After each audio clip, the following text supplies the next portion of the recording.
ହୁଁ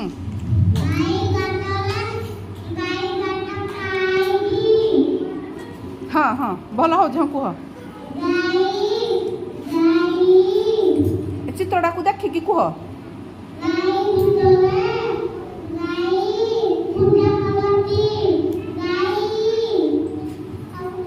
ହେ ଚିତ୍ରରେ କ'ଣ କ'ଣ ଅଛି? ଗାଈର କେତୋଟି ଗୋଡ଼ ଅଛି କ'ଣ ଅଛି କହିଦିଅ।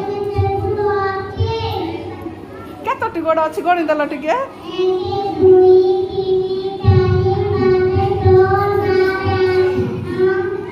ହଁ ସୁନା ପୁଅ ଆଉ କେତେଟା ଆଖି ଅଛି?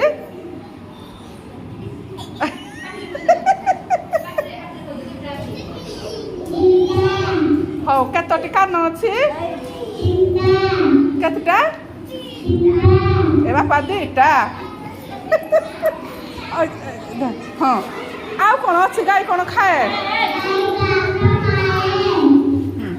ଆଉ କ'ଣ ପିଏ? ଆଉ ଗାଈ ଆମକୁ କ'ଣ ଦିଏ? ଆଉ କ୍ଷୀରରୁ କ'ଣ ତିଆରି ହୁଏ? ହଁ ଆଉ ସେଠି କହୁଛି କ୍ଷୀରଟାକୁ ଛିଡ଼ାଇ ଦେଲେ ପାଣି ବାହାରେ ନା ଛେନା ପୁଣି ବାହାରେ। ହଁ ରେ ବାପା ଠିକ୍। ଆଉ ଦହି? ହଁ ସୁନା ପୁଅ। ହଁ ଗାଈ ଗୋବରକୁ କ'ଣ କରାଯାଏ? କ'ଣ? ହଁ ଗାଈକି ପୂଜା କରାଯାଏ। ହଁ ସୁନା ପୁଅ।